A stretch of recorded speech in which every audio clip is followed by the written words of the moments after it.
El principio de la sabiduría es el temor de Jehová. Los insensatos desprecian la sabiduría y la enseñanza.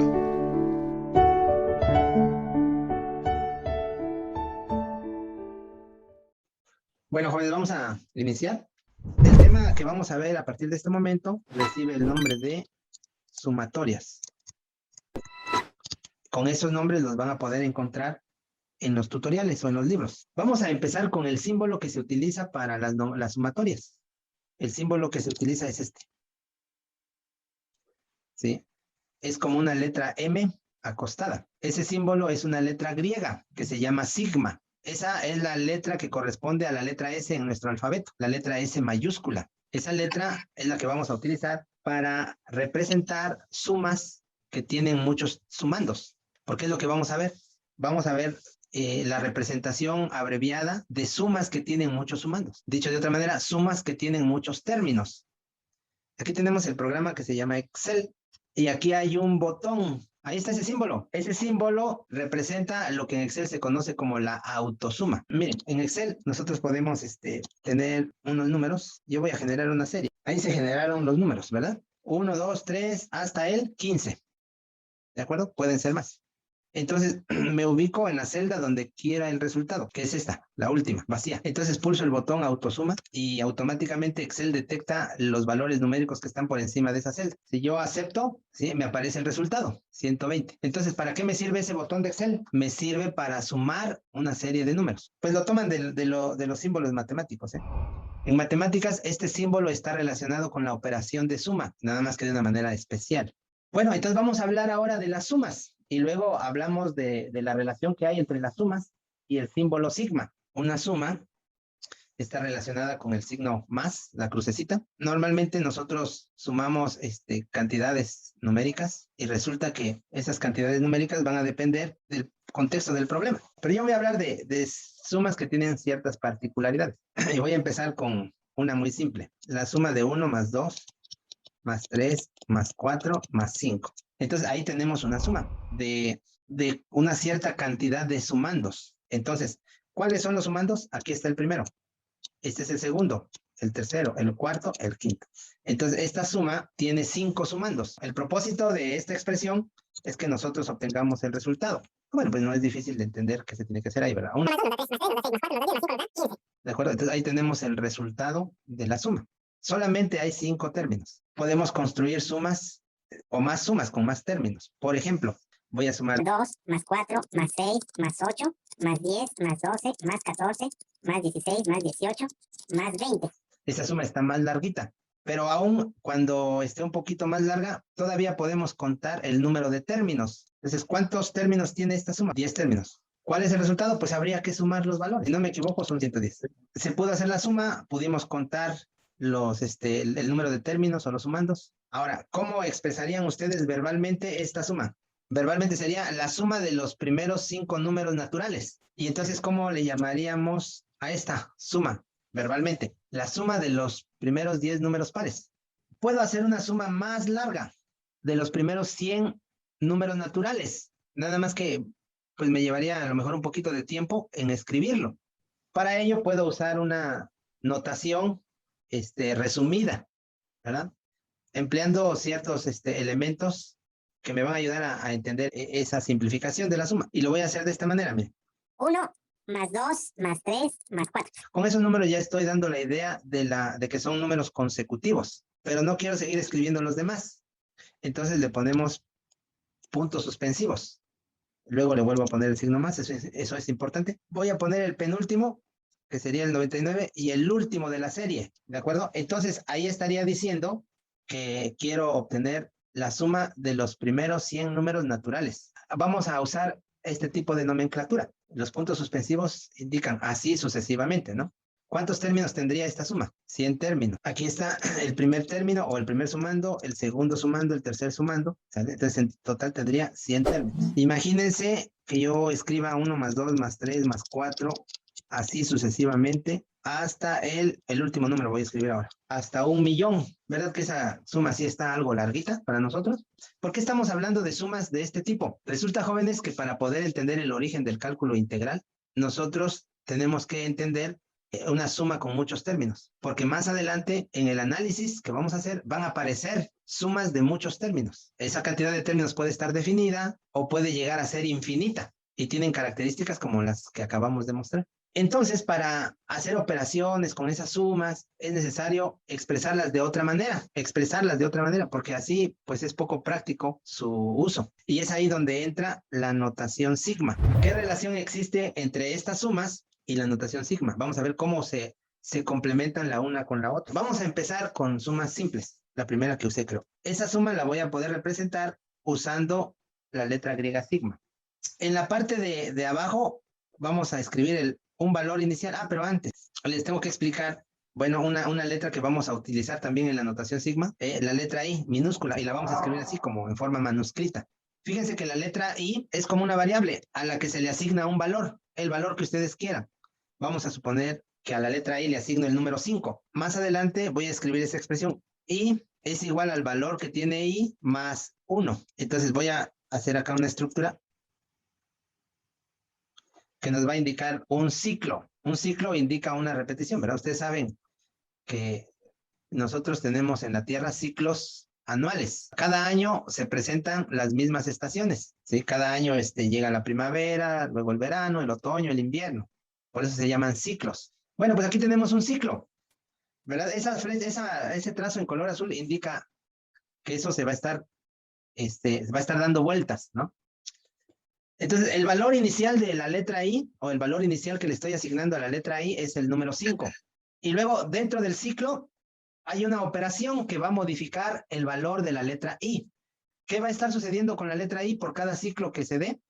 Se va a estar incrementando en 1. ¿Sale? Entonces, la I inicia con 5. Y después, al llevarse a cabo esta operación, la I va a adoptar un nuevo valor. El valor de I va a ser 6 porque se incrementó en 1.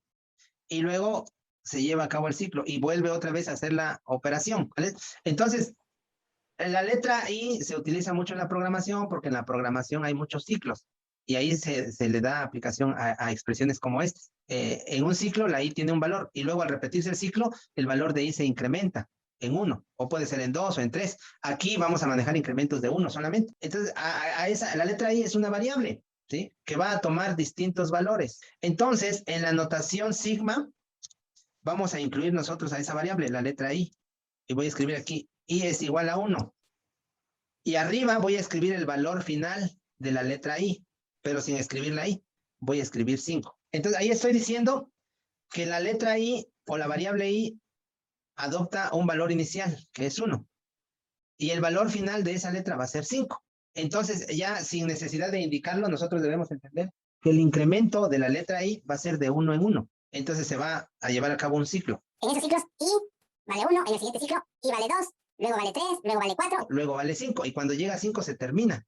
Se terminan los ciclos. Ahora, esos ciclos están relacionados con los sumandos que vamos a tener nosotros en la suma.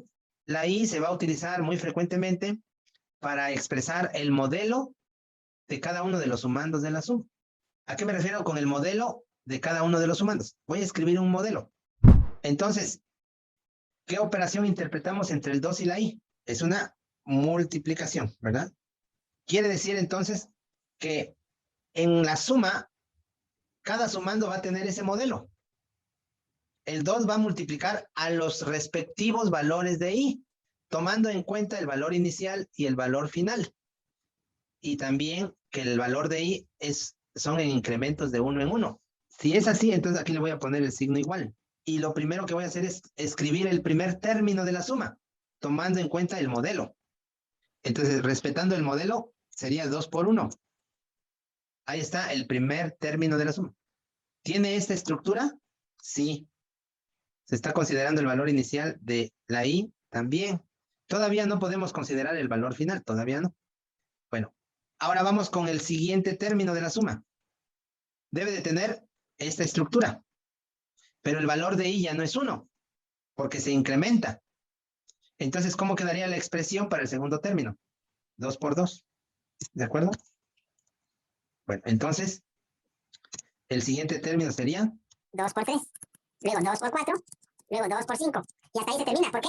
Porque hemos llegado hasta el último valor de I. hemos llegado al valor final de I. Entonces, miren, a esto le vamos a llamar una suma desarrollada.